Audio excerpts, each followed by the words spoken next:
Alright, I guess I want to talk about The Gray Man for a minute. Another Netflix movie, but even despite being a Netflix movie, I actually had a little bit of hope because this movie had so much going for it at the start. Because a few months back, I read the book, the Mark Greaney book, and it took me a second to kind of get into it because it was like, who is this Tom Clancy knockoff or whatever? So about a third of the way through the book, I look up Mark Greaney and realize that he's not exactly a Tom Clancy knockoff. He was kind of more of a Tom Clancy protege, I guess you could say, where he was his collaborator on his later books. So it makes perfect sense that this might have a Tom Clancy feel. So once I got past that was about the time that the action of the book was really starting to kick in, like the cargo plane scene that you see in the movie, and then the scene where he's trapped and uses the water to get out. Those are moments in the book, and that's the thing, is that once the book kicks into gear, it is action packed to the very end. Like, just action scene after action scene after action, and they all feel like really big, gigantic sort of set pieces. So, you think about the book being that, and then you look at, because obviously when you look at like the way Clancy's books, for instance, have been adapted to screen, and you go back to the books, you realize there's a pretty big difference there. And like Clancy novels and novels of that such by other people tend to get really into like the technical stuff that really wouldn't, and the terminology that it really kind of makes it hard to translate or get into if you don't know exactly what they're talking about. So they have to take a lot of liberties translating into the screen. This book, you could have, with maybe some minor adjustments, you could have adapted pretty much exactly as it is. And you have this cast and the Russo brothers, and you have Marcus and McFeely adapting it. This could have easily been a slam dunk. This would have been like the easiest slam dunk as far as like action movies go. And something happened. And it's like, and it's worth noting also that there was enough downtime in the book also. Like, you'd have a massive action scene, and then you'd have, like, downtime with the Fitzroy family, and then, so it's just a pattern of that, and so on. And just, easy. Just very easy on paper. But then it comes to putting action on the screen, and the thing about that, obviously, is that, when you're dealing with a story that has so much action in it, and a movie that has so much action in it, the story could be anything.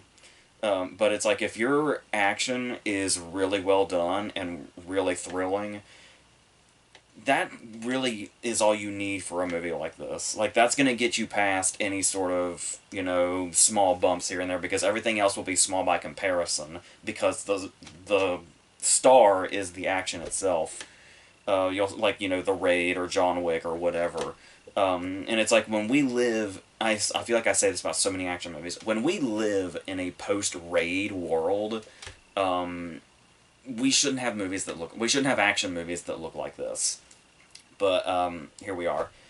And it's, as far as from, like, a story perspective, as we start off, obviously it's the Russo brothers, so we're dealing with what I'm assuming is de-aging. Where we have this first scene with Gosling and Billy Bob Thornton, where he's recruiting him. Recruiting him for, and I quote, "You seem like the type." Uh, because he killed one person once a long time ago, and he's been, I guess, in prison ever since. Yeah, that's another thing also, is that the title of the movie, The Gray Man, which is what Ryan Gosling is, and the book portrays, is, you imagine a guy that's like this really stoic killing machine that basically lives in the shadows, and he can't be stopped, he can't be found, nothing like this.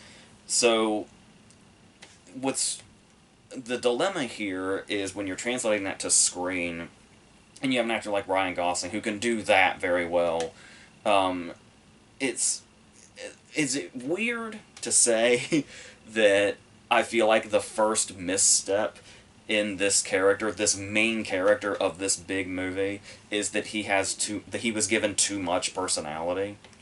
Because when you look at it, he's one of those characters where he is supposed to be, this sort of almost emotionless killing machine. There's subtle moments in there when you look at, like, in the book, the way he was with the family, and in the movie with just Julia Butters. We've whittled it down to just one character now, pretty much.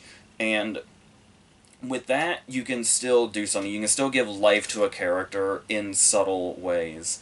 But when the whole concept of the character is to be this sort of, blank slate, there is something there where it's like, you don't really necessarily need backstory, because if you portray dark blank slate well enough, I know that sounds...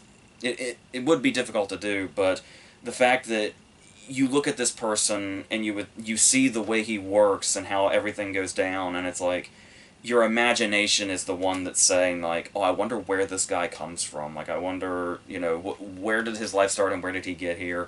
And your imagination in that particular circumstance is probably almost always going to be more interesting than when you actually get the backstory handed to you. Because more often than not, backstory is, oh yeah, that old thing. And it's like, it's almost always, like, when was the last time you got a backstory on a mysterious character and it didn't make you say, oh yeah, I've seen that before. I know characters that have come from this before. It's almost always going to be the same. So when we actually take these moments here and we inject personality into him or a backstory into him or whatever, it's really taken away from the mystique. Like, Chris Evans even talks about that with another character, about how the mystique is the great thing about the character. And he wasn't even talking about Gosling. And it's... Yeah, so a lot of that is gone here, and it's not helped at all by the fact that when I talked about this movie having a great cast, that's true. Like, when you look at the cast written down in a list, it's a great cast. But the problem here is that the way the movie has cast them in these particular characters and the parts that these particular characters play in the story, it starts to feel less like the great cast that they look like on paper, and more like those things where Netflix knew they were going to have a really big movie, so they pretty much cast to basically clickbait, I guess, to basically get Netflix's view count on this movie really, really high by putting, Chris Evans on there and Ana de Armas and stuff like that. And I want to single out Ana de Armas especially because she obviously showed that she could be her own action hero in her own movie with, like, the 5 minutes she had in No Time to Die. But just every time you see her here, she feels shoehorned in, especially if you know the book, where the whole idea is that the Gray Man works alone. That's his whole thing. But they just had to do that thing that so many movies do, where you have a character that works so well alone, and the whole point is that he works alone, and then you have to just attach another character to him. And like I said, for here, I don't know if it was just a lazy writing trope, or if it was, oh, we need one more person to put on the poster. We need one more person to get attention for this. And it's like, it wasn't like, oh, I'll bet Ana de Armas could really kill this role, which she could, but it's the whole, who's big right now? Like, who's going to get the most attention right now? In many circumstances, who could be eye candy right now? And Ana de Armas can be all those things, so let's just make it her. And I knew there was a problem after I read the book, because it was like, it's mainly the Gray Man, and then he has these run-ins with these people, and it's clear that Lloyd is kind of the antagonist of the story. For a while, he feels like a hired hand in the book, but then he gets, more developed as kind of being the villain of the story. And then I saw the poster, and the poster said Ryan Gosling, Chris Evans, Ana de Armas, and it was like, who the hell is she playing? Who is she supposed to be? Yeah. As that shows you, you could have basically cut her out of this, and not really much would have changed. She's just here to get the Netflix views, I think. Despite the fact that she could easily play a part like this well, but, like, not when she's just shoehorned in, because marketing, I guess? I don't know, because that's Netflix's thing, is, I guess, marketing first, and then, oh, we'll throw together some CGI with a lot of big actors, and then we'll go from there. The money will make itself. It'll be great and easy. Because talking about that, first of all, that's another thing that was my first takeaway. One of my first takeaways was that we were going PG-13, and as I've said many times before, I'm not one of those people that feels like a movie has to be R-rated just for the sake of it.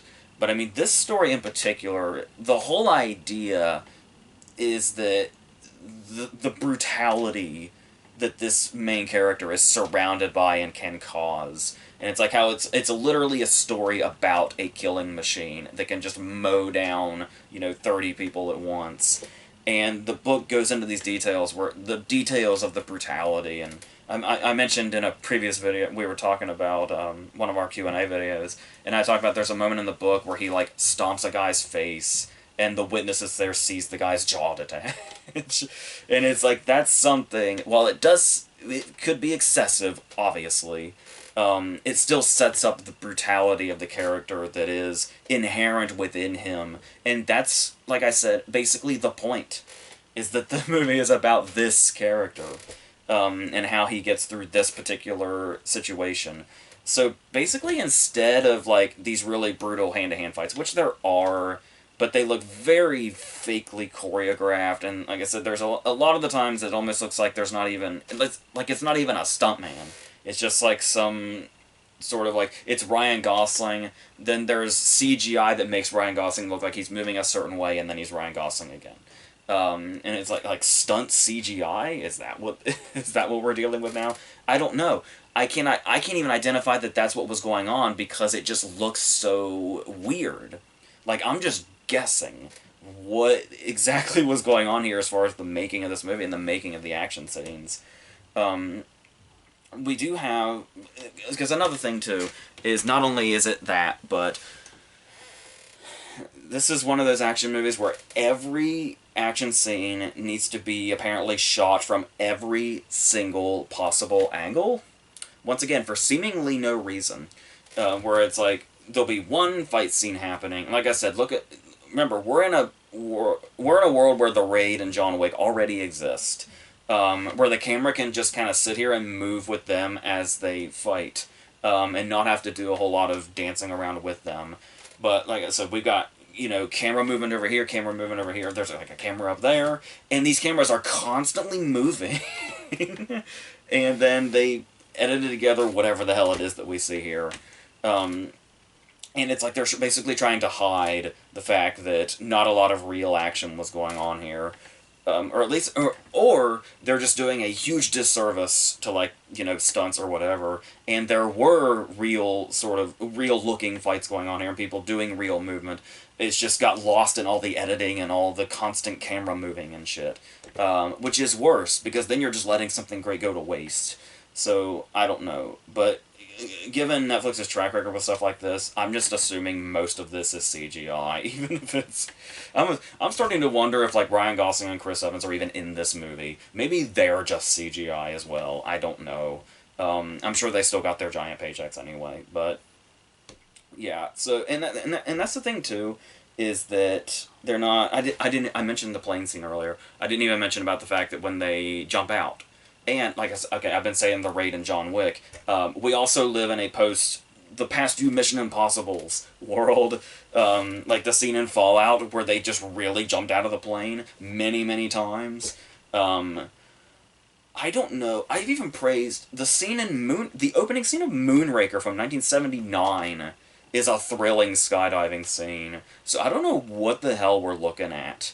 This sort of CGI salad of sorts when Gosling jumps out of the plane and he's fighting people in midair and stuff like that. I don't know. And like I was saying, the book made this scene sound amazing. So that's... All of this is just worse off for what we're looking at here. And what's really funny here also is that this doesn't stop at action scenes. The shitty editing, the shitty camera work, they try to make really mundane things as exciting as possible. There's a point in time where Ana de Armas is just driving with Ryan Gosling in the trunk, and every time she turns a corner, I swear to God, she's just driving normally. She's not in a chase or anything. When she turns a corner, the camera goes fucking insane. Like it's the biggest chase scene you've ever seen in your life. Like that first half hour of 6 Underground or something, which is Netflix is fucking terrible at this, is what I'm trying to say. But there's also stuff that just doesn't even... There was one point where there was such a bad edit, I had to go back. I had to hit that 10 seconds back button to see if I missed something. Where we see Alfred Woodard sitting in her apartment, and she's just hanging out, and then there's a knock at the door, and she pulls out a gun, and she goes to the door. And then we get a cut that's like just a street with a guy on a motorbike going down it. And then we cut back to inside Alfred Woodard's apartment, and she's looking to see who's at the door. I was like, what the fuck was that? And so when I went back, what I noticed was this street is Alfred Woodard Street, and if you look way off to the right in the way distance, you will see Ana de Armas standing at the door, because she's the one she's the one knocking. So that whole exterior shot was basically to us. You see what I mean? This is when you talk. Okay, there's a lot of seems to be there's a lot of confusion when people talk about bad editing, where people tend to just equate it to action scenes or whatever that look really chopped up. But it's like sometimes there's just shots that you don't need. And then that also plays a part in what it's like what was going on in the editing room where they were like, oh, we need some sort of exterior shot to establish what exactly? That somebody's at Alfred Woodard's door? We know somebody's at Alfred Woodard's door because they're knocking or ringing the bell or whatever the hell it was. Then it's and on top of this, no trope is going untouched. When you're talking about the fight scenes and all that, not only are they poorly put together, poorly choreographed, poorly shot, poorly edited, all of the above, we gotta do the old thing of a very non-fight song being used during a fight scene. They were so in love with themselves with this song choice, it comes up twice. They finished the movie on it as well, and it's like, oh, this song is so non-violent. Let's put violent imagery to it. That old thing is still apparently brand new to these people. So, there's that. And on top of that, we also have... Remember I was talking about how there's downtime, and it's like, yeah, there is the point in the book where eventually he has to, get his wounds dressed and stuff like that by a vet. And then that whole thing, which I'm guessing they took this vet character from the book and completely added everything, including the kitchen sink, into it, and that's where the Ana de Armas character comes from. So here we just have Gosling dressing his wounds and giving us his backstory. And it's like, is there anything more fucking boring in an action movie than the wound dressing scene that we have to have every single time? And that's the reason, because, yeah, you could say, oh, he's, going to be bleeding out the whole movie if he doesn't dress his wounds, but it's like, that scene has just been established so many times, and it's the same goddamn scene in every single action movie. Let's put that editing to work. Where editing is the point here where it's like, you feel like you have a complete story, but you feel like the fat was cut out? Just imply that he's going to dress his wounds, and then we can just cut to after he's dressed his wounds, and we're going back into whatever. And it's like, there's other things here. We have the Julia Butters thing for downtime, I guess. Because obviously you can't have wall-to-wall action without those breaks, and that's usually what the wound dressing scene is for, but it's like, shake it up a little bit, or at least try to, or at least pretend you are. I don't know, whatever you have to do. But, yeah. So, another thing that feels like it's kind of gone to waste here is, this character, the Lone Wolf, where it's, talking about stuff that feels kind of just thrown into the movie and jumbled. There is a character that I'm assuming this character is supposed to be in the book where it's built up for a long time that there is a lone assassin that's going to get in on this. And in the book, we get this guy's whole journey up to his big action scene. And it's like this big build-up where we kind of anticipate, like, oh, this is going to be the Gray Man meeting his match and stuff like that. And it's this whole thing.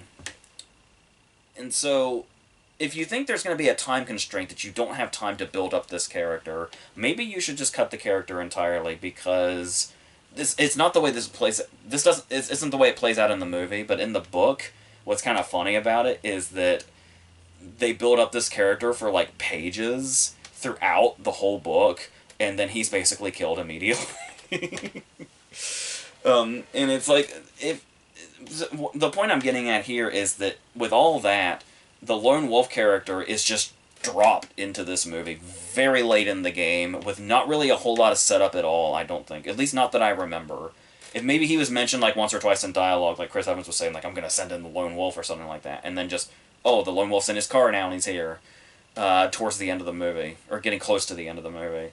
And it's just feels like a whole lot of stuff is thrown in that had a point at one point, that would have had a point in a much better movie, but is just here. Like so many of the other characters. Like Ana de Armas feels like she's just here. The Lone Wolf feels like he's just here. Then there's Jessica Henwick, I think, who was in The Matrix Resurrections recently, and a couple of other things, I'm pretty sure. But here, she's gets the very embarrassing job of basically being the person that basically tells the audience how they're supposed to feel and what they're supposed to think. So, like, when Chris Evans is somewhere being really, over-the-top villainy, she's the one off to the side saying, basically looking at the camera saying, he's so diabolical, he's so crazy, he's so out of control. And then when when there's a whole action scene going on and Chris Evans is, at his place saying, hey, blow this thing up and blow that thing up and kill these people and shoot those people, she's the one, she's literally watching the monitor, so she's literally watching the movie with us and saying things like, this is insane, this is crazy. And it's like, it's like they want so badly for her reactions to be what the audience's reactions are, and that's basically her job. So by the time we get to her character having a payoff that's way too big for how her character was set up, it's completely and totally unearned. And feels like it comes from out of nowhere, so there's that. Regé-Jean Page is here also as another antagonist, I guess. It's what the reason I say that is because it's clear he's a problem, but it's like the movie doesn't really seem devoted to treating him enough like one. They're so focused on, let's make Lloyd as big and bad as possible, and as crazy as possible, and as threatening as possible, that's kind of where all their antagonistic focus went. So, as far as, Chris Evans going all in on this, it is a pretty, they really want him to be great and over-the-top evil, which obviously I love in the right performance. And this really isn't Chris Evans' fault. I feel like it's just the way the movie handles him. It's more cringy evil. Like, I would have thought it was cool how evil he was when I was probably 12. But he's just, like, he gets, like, really laughable bad guy music the first couple of times he's introduced, and they're just really trying to make him go as over-the-top and crazy as possible, and it's just... It kind of feels like he's in the wrong movie, too. Like, a character like that could work in a movie like this as, like, a balance. But just... every time he was on screen, even though I wasn't hating him because Chris Evans still has a charm even through, shitty material that he's given, it just felt like watching two different movies. And not necessarily in a good way, so I don't know. And like I mentioned Julia Butters earlier, like I said, I feel like it worked better in the book when it was a whole family that needed protected. It was clear there was, like, but it was weird, especially because it's like, so you take out the whole Fitzroy family except for one character besides Fitzroy himself, but then you add all these other characters that weren't here before, that basically serve no purpose. And so they're really trying, I think what they were really, really trying to do was give Butters... They were hoping Butters and Gosling would have the same chemistry as Butters and DiCaprio in Once Upon a Time in Hollywood, but it wasn't really working. This is not Tarantino. In case you couldn't tell, this is not Tarantino. It's not even close.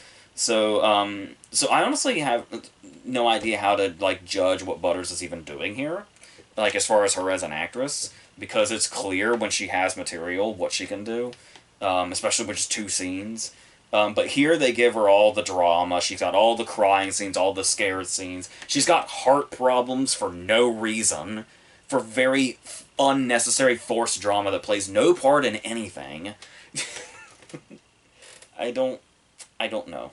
So, was there anything else I was gonna... Oh yeah, one more thing about the shitty editing, because there's... through the whole video I'm gonna be talking about the shitty editing, because around every other corner is a new example of it. Not just talking about his backstory being unnecessary, because the character doesn't really need it, but this is another one of those cases where the editing takes part in his memories. Like, whenever he sees something that gives him a flashback, everything has to, it's the Slumdog thing. Where it's like, here's an event, and oh, this triggers a memory. But it's like, that's trying to do is basically give us visual exposition without speaking exposition to us. The trouble is, though, is that what's the point of visual exposition when you're just going to speak the exposition that's the exact same stuff to us later? Where it's like, yeah, show us this thing, and it's like, oh, they're telling his story through visuals. No, he'll talk about it later when he's dressing his wounds. He'll give us the whole story. So we really don't need these little sneak peeks in the middle of the movie when other things are going on. He'll just tell us later, but okay, yeah, just give us both, because it's not disjointed enough, I guess. So, as suspected, this is a series of books, so naturally, they're gonna milk this. And it's like, yeah, they put Ryan Gosling and Chris Evans and Ana de Armas out in the advertising, which means a lot of people are probably watching this. So, they're gonna be just fine doing other... one's already been greenlit. I was starting to hear two had been greenlit. I don't know. Then those will probably turn into spin-offs, then those spin-offs will turn into spin-offs, and this will just never end and be probably no better quality than this the whole time. So, we get to look forward to that. Unless you don't do this review thing and you can just not watch it at all, which... that'd be fun. I'd like to do that. Maybe I'll quit doing these videos just so I don't have to see the Gray Man sequels. That would be fun. I suppose I could just choose to skip them, sure, but, you know, what fun would that be, I guess. As far as doing this goes. Oh, I had one compliment written down here. I think it's interesting that Lloyd is out in the action now. Because in the book, he is pretty much just in, hidden away in the mansion, just giving orders. And talking to Gray Man on the phone. So, seeing Lloyd, go out in the action and stuff, being the main antagonist of the movie, okay, that's, okay, I'll give you that. That's it. So, next week is Bullet Train, which should be fun. That's another book that I read recently, so, we'll see how that translates. If that translates better to the screen than this did. It has to, I would hope. We're talking about John Wick, there's already a connection there, so... maybe we'll hold out hope. We'll see. But in the meantime, yeah, this could have been really, really great. If you went into this and you haven't read the book, this might give you the impression that the book sucks. But you'll notice here, it's really just how poorly the action is done in the editing and stuff like that. Technically is where the movie got all fucked up. So, and the choices they brought in themselves, their original ideas, or whatever you want to call, if you want to call them that. But, yeah, but it's otherwise a worthwhile story, and the book is pretty, engrossing and exciting, so, yeah, so, that's what shitty editing and shitty action does. So, that's, I guess we're going to do Bullet Train. I think Prey comes to Hulu that week as well, so we'll probably be talking about that, and then we'll go from there, and all the other videos that are happening, so until whatever the next thing is, I think that's it.